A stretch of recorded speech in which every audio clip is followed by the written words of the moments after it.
Hello and welcome back. Today you join me back in the woodlands. Absolutely love being in the woodlands on a nice summer's evening like today, and you join me next to this incredible tree here. It's very dead, unfortunately, but because of that it's got some excellent sculpture to it. It's got a very nice contrasts brilliantly with the rest of the woodlands, especially with the sunlight hitting it just on these branches up the top here, and the detailing in the wood is absolutely fantastic.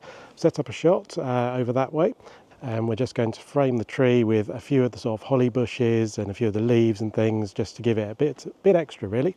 Just make it a good shot into a better shot. So let me talk you through the setup.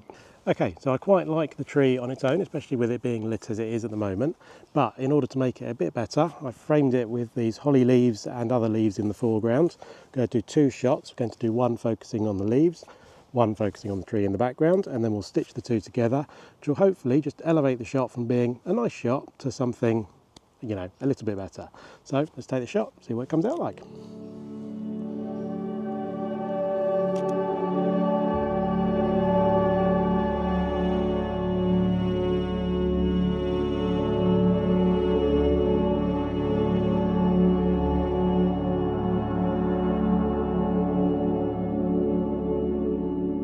Now this is quite an interesting tree here, I think, in my mind anyway. It kind of looks like a devil tree. You've got these things here which look like a big mouth with teeth coming in. You've got these knobs here which look like eyes and a nose, and then at the top you've got two horns coming out of it. Don't know if there's a shot here yet. We'll have to play around with the foreground, see what we can find, see if we can make it a bit more interesting than just a photo of a tree. But I hope there is, because at least with this video as an explanation, I think it's quite an interesting shot. Let's see what we can do.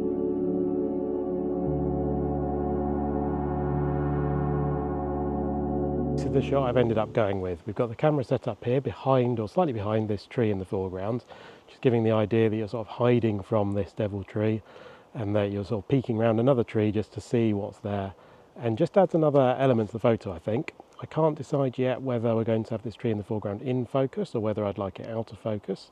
I've taken both shots, so we'll edit both, see what we like, and go from there. But I quite like this. It's got quite a nice light, in the shadows it's quite nice. It really adds to the atmosphere. If there was some mist, this would be perfect. Maybe it's a place to come back to, but I don't know, maybe it's just my mind. Maybe it doesn't actually look like a devil tree, but maybe it's just me. I think it does. It's interesting nonetheless.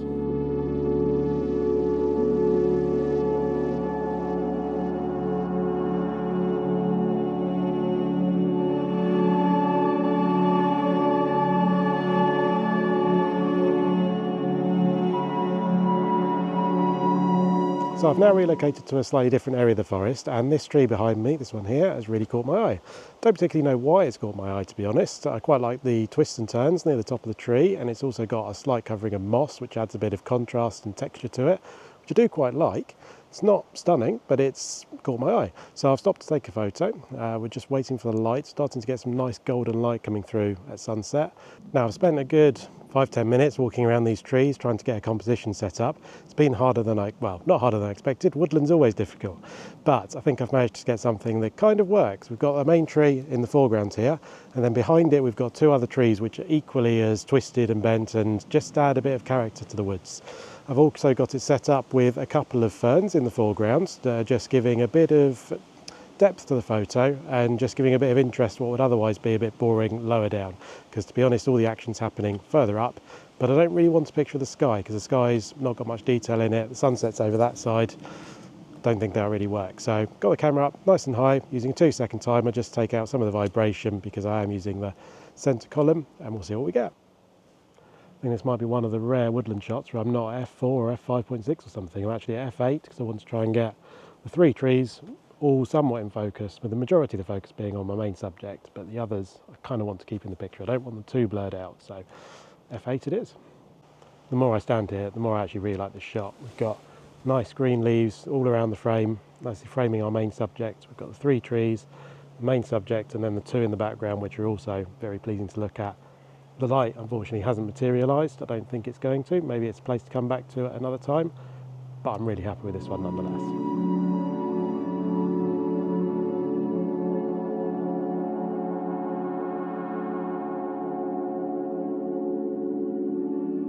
Now when I was taking that shot earlier, I couldn't really decide whether I wanted to go with the sun shining on the tree or have the sunset in the background, and I went with sun shining on the tree.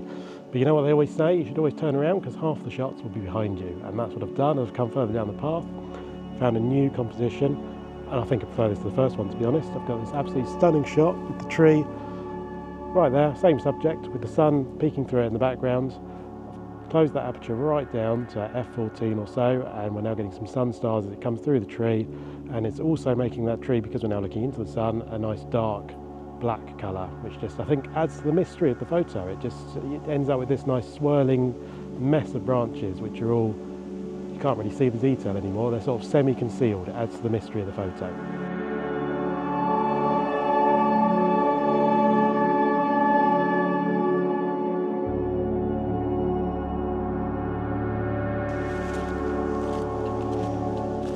So that shot just back then has made me so happy. It doesn't matter what sort of day I've had, come to the woods, just a couple of hours, have a walk around, and when you get a shot like that, sure, it may not be the best shot in the world, many will argue it's not even a great shot, but I really like it. It's made me very happy.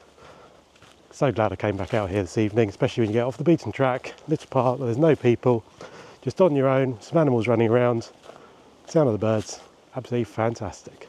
Now, I think my next video is going to be another one in my mini-series of camera basics. So if you're just getting into photography, or you've just got yourself a new camera, make sure you're subscribed, because I'll be talking about shutter speed and ISO, and differences it can make to your photo. If you haven't seen the first one, I'll leave a link to it at the top right. There we talk about aperture and focal length, and how that can make an absolutely massive difference to your composition. Otherwise, for this one, all that's left to say is thank you so much for watching. I hope you liked it. If you have, give it a quick like, maybe drop a comment, and I'll see you soon.